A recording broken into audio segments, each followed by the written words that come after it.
दोस्तों नमस्कार। मेरा नाम है अनूप आकाश वर्मा और आप देख रहे हैं द रिपोर्टर हिंदी।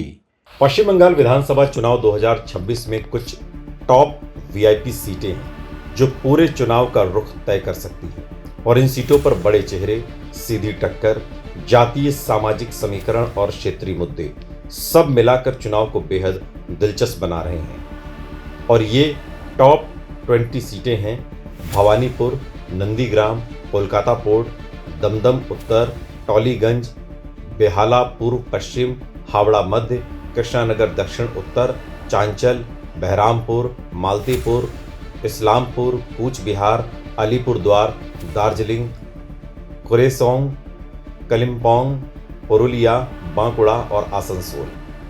पश्चिम बंगाल विधानसभा चुनाव 2026 में वीआईपी सीटों का महत्व पहले से कहीं ज्यादा बढ़ गया है, क्योंकि ये चुनाव सिर्फ सत्ता की लड़ाई नहीं बल्कि राजनीतिक वर्चस्व की लड़ाई बन चुका है। सबसे हाई प्रोफाइल सीट भवानीपुर है, जहां मुख्यमंत्री ममता बनर्जी चुनाव लड़ रही हैं और यहां बीजेपी के बड़े नेता शुवेंदु अधिकारी को उतारकर सीधी चुनौती दी गई है।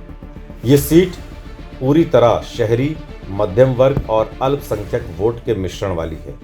यहाँ टीएमसी का परंपरागत दबदबा है, लेकिन बीजेपी ने हिंदू वोटों के ध्रुवीकरण के जरिए मुकाबले को कड़ा किया है। दूसरी सबसे चर्चित सीट नंदीग्राम है, जो 2021 में ममता बनर्जी की हार के कारण प्रतीकात्मक बन गई। यहाँ ग्रामीण, किसान और भूमि आंदोलन की विरासत जुड़ी हुई है। शुवेंदु अधिकारी का व्यक्तिगत प्रभाव और संगठनात्मक पकड़ बीजेपी को बढ़त देता है, लेकिन टीएमसी यहाँ वापसी के लिए पूरी ताकत लगा रही है। कोलकाता पोर्ट सीट पर टीएमसी के फायर ब्रांड नेता फरहाद हकीम और बीजेपी के राकेश सिंह के बीच मुकाबला है।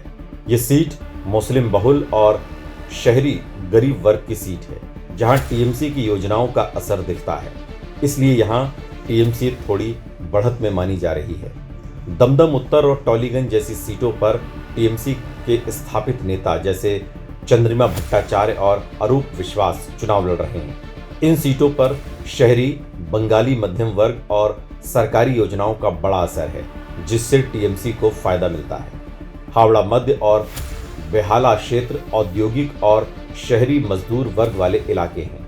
यहाँ ट्रेड यूनियन और स्थानीय नेटवर्क टीएमसी के पक्ष में है, लेकिन बीजेपी ने यहाँ हिंदी भाषी और व्यापारी वर्ग में अपनी पकड़ बनाई है, जिससे मुकाबला दिलचस्प हो गया है।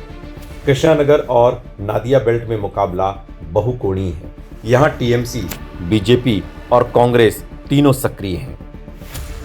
जातीय समीकरण, नाम शूद्र, एससी, मुस्लिम और ओबीसी वोट अहम हैं। बीजेपी ने यहाँ मतुआ समुदाय पर फोकस किया है, जबकि टीएमसी सामाजिक योजनाओं के जरिए बढ़त बनाए रखना चाहती है। मालदा और मुर्शिदाबाद, बहरामपुर, मालतीपुर, चांचल कांग्रेस के पारंपरिक गढ़ हैं। यहाँ मुस्लिम वोट 60% तक है। कांग्रेस के वरिष्ठ नेता अधीर रंजन चौधरी बहरामपुर से चुनाव लड़ते, जिससे ये सीट हाई प्रोफाइल बन जाती है। यहाँ मुकाबला त्रिकोणीय है, TMC versus BJP versus Congress, और वोट बंटने से परिणाम अप्रत्याशित हो सकते हैं। उत्तर बंगाल, कूच बिहार, अलीपुरद्वार, जलपाईगुड़ी में बीजेपी मजबूत है। यहाँ राजवंशी और आदिवासी वोट निर्णायक हैं। नागरिकता यानी सीएए और पहचान की राजनीति यहाँ बड़ा मुद्दा है।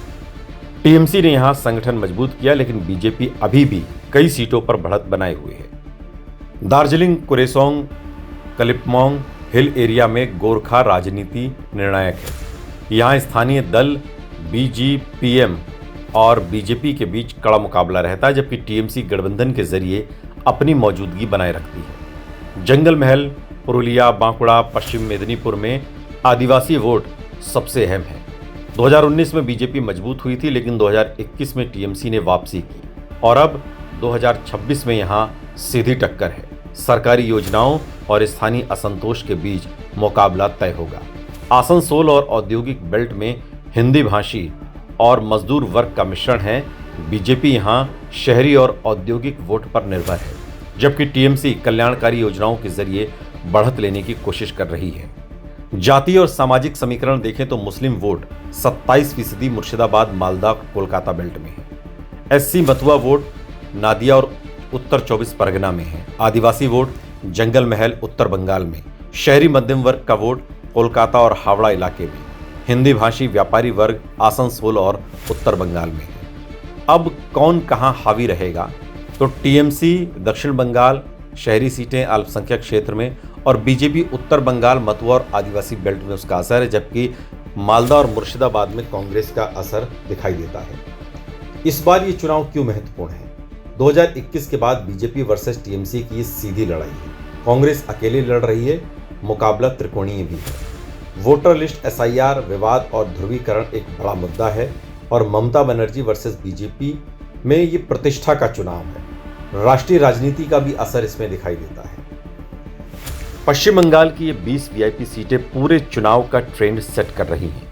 भवानीपुर, नंदीग्राम और उत्तर बंगाल की सीटें सत्ता का रास्ता तय करेगी, जबकि मालदा, मुर्शिदाबाद की सीटें चुनाव को त्रिकोणीय बनाकर परिणाम बदल सकती हैं। कुल मिलाकर टीएमसी अभी भी बढ़त में दिखती है, लेकिन बीजेपी कई क्षेत्रों में मजबूत चुनौती दे रही है और कांग्रेस कुछ सीटों पर स्पॉइलर बन सकती है।